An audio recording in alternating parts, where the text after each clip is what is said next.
Olá, meu nome é Alexandre Rosado, eu sou professor no Instituto Nacional de Educação de Surdos. Lá a gente tem um grupo de pesquisa sobre surdez, mídia e comunidade surda, né?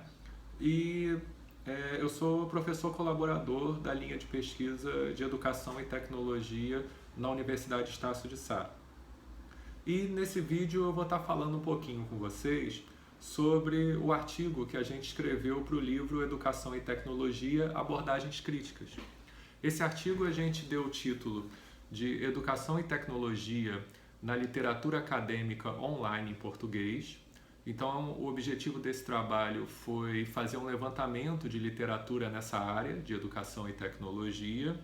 E a gente, ao longo de 2015 e 2016, a gente se envolveu nesse projeto e chegamos a um mapeamento de 193 artigos na literatura em língua portuguesa, abrangendo um total de 28 revistas. Essas revistas foram escolhidas a partir do que a CAPES, que é a nossa agência de avaliação, ela denomina extrato A, que são as revistas mais bem avaliadas na área de educação. No caso, o nosso recorte foi na área de educação. E eu vou falar um pouco sobre os resultados que a gente chegou através desse trabalho. Na primeira parte do nosso artigo, a gente trata dos aspectos quantitativos dessa amostra de 193 artigos. E entre alguns resultados que a gente encontrou, foi a alta concentração de trabalhos nas regiões sul e sudeste do Brasil, né? Trabalhos especialmente locais, em que os pesquisadores escolhem a sua amostra baseada na localidade, naquilo que está mais próximo deles, né?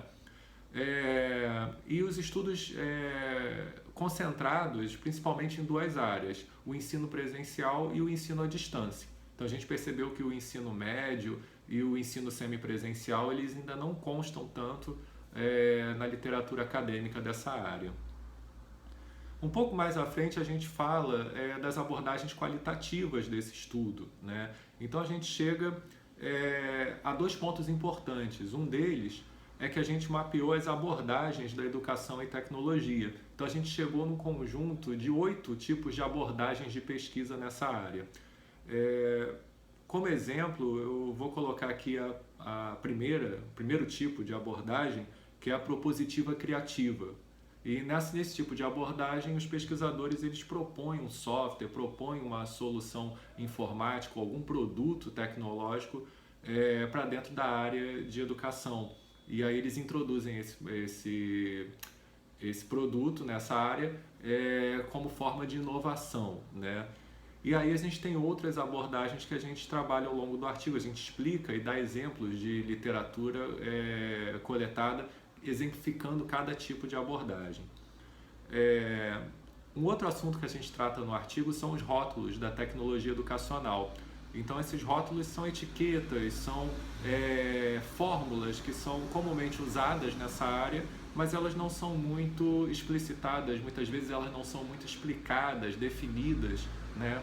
E elas acabam sendo usadas em grande quantidade nos artigos e a gente fez um mapeamento desses rótulos, dessas etiquetas, que elas estão muito ligadas aos lançamentos de mercado, às ondas tecnológicas que a gente vê, às modas tecnológicas que a gente vê, que influenciam altamente os estudos de educação e tecnologia. Então, tecnologias móveis, inclusão digital, web 2.0, aprendizagem ubíqua, sociedade em rede, é uma série de rótulos que a gente procurou classificar, agrupar, e a gente chegou a um total de 13 categorias desses rótulos constantes nessa literatura da nossa amostra. E por fim a gente faz uma reflexão sobre as narrativas de tecnologia educacional.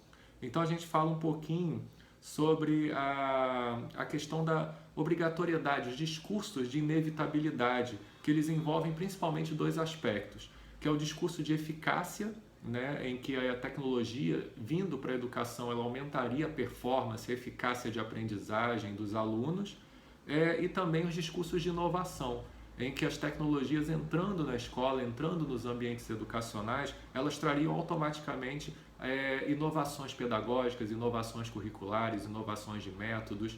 Então a gente percebe que isso, na nossa conclusão, que exige uma certa reflexão, uma ponderação. Porque muitas vezes a gente naturaliza o benefício da técnica, a gente coloca a técnica como algo benéfico ou que deve ser, deve constar, deve entrar nos ambientes educacionais, e a gente não pensa nos aspectos políticos, nas questões de poder envolvidas na técnica. E a gente percebe então uma forte influência nas últimas 2, 3 décadas de ideologias como a neoliberal, que é uma ideologia focada no indivíduo, na performance do indivíduo, no mérito individual que o sujeito deve cultivar, alcançar a partir do seu empenho, né? E as ideologias libertárias que falam da abertura, do compartilhamento, da informação livre. Então essas ideologias elas influenciam pacotes governamentais, influenciam políticas governamentais e que estão diretamente ligadas às ondas tecnológicas e aos interesses também de estudos que a gente vê ao longo dos últimos 20, 30 anos na área de tecnologia educacional.